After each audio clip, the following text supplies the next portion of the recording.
આફતોનો સામનો કરી રહ્યા છે। શિયાળાની શરૂઆત સાથે રવિ સિઝન માટે ખેડૂતોએ મોંઘા ભાવમાં ખાતર અને બિયારણ ખરીદી એરંડા, બાજરી અને ઘાસચારાનું વાવેતર કર્યું છે, પરંતુ હવે પાકને યુરિયા ખાતરની તાતી જરૂરિયાત ઊભી થઈ છે।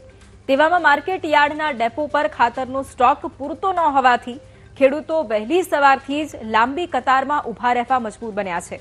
છતાં પ્રતિ ખેડૂતના ભાગમાં માત્ર 1 થી 2 બોરી જ યુરિયા આવે તેવી પરિસ્થિતિ ઊભી થઈ છે, જ્યારે ખેડૂતો પ્રમાણે વીઘા દીઠ 5 બોરીની જરૂરિયાત છે। જો કે ખરીદ વેચાણ સંઘના અધિકારી પોતાનો સ્વબચાવ કરતા જોવા મળે છે અને ખેડૂત પર આક્ષેપો કરે છે કે જ્યાં લાઈન દેખાય ખેડૂતો ત્યાં પહોંચી જાય છે। ગ્રામ્ય વિસ્તારોમાંથી ભારે વાહન લઈ આવતા ખેડૂતોને ખાતર ન મળતા ખર્ચ પણ વ્યર્થ જાય છે અને પાક સુકાઈ જવાની ભીતિ વચ્ચે ખેડૂતો નિરાશ બની રહ્યા છે। આ ત્રીજી ફેર આવ્યો, મોલ્યા દાડે આવ્યા તો 2 આપી, બીજા દાડે આવ્યા તો 2 આપી, આજે આવ્યા તો કે ડીએપી ની થેલી લ્યો તો 3 હાલ। હવે અમારે ડીએપી ના પૈસા સાહેબ નથી, બરોબર।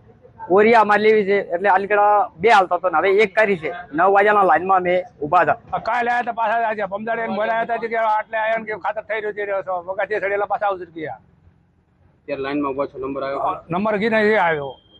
કેટલી થેલી જોઈએ નામે કેટલી આપવાની વાત છે?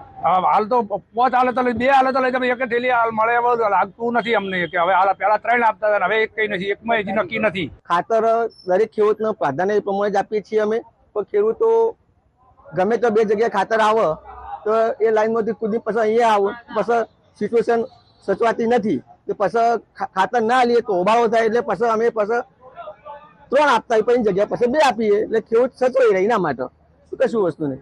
એવું 5 થેલી જોઈએ સામે તમે 1 જ આપો છો? હા, તો 5 થી પહેલા આપણે આપી હતી, પહેલા આપણે 2-3 થેલી આપી હતી ખેડૂતને, પછી બધા ખેડૂતો થઈને ઉભા રહીને જો ના આલું તો ઉભારો થઈને ઉભો રહે, એટલે એ પ્રમાણે પણ ખેડૂતને સચવાઈ રહે। એના માટે આપણે 2 કે પછી 1 આપીએ, એટલે ખેડૂત પાછો ના જાય, એના માટે ઉપરથી ખાતર ઓછું મળે એના કારણે।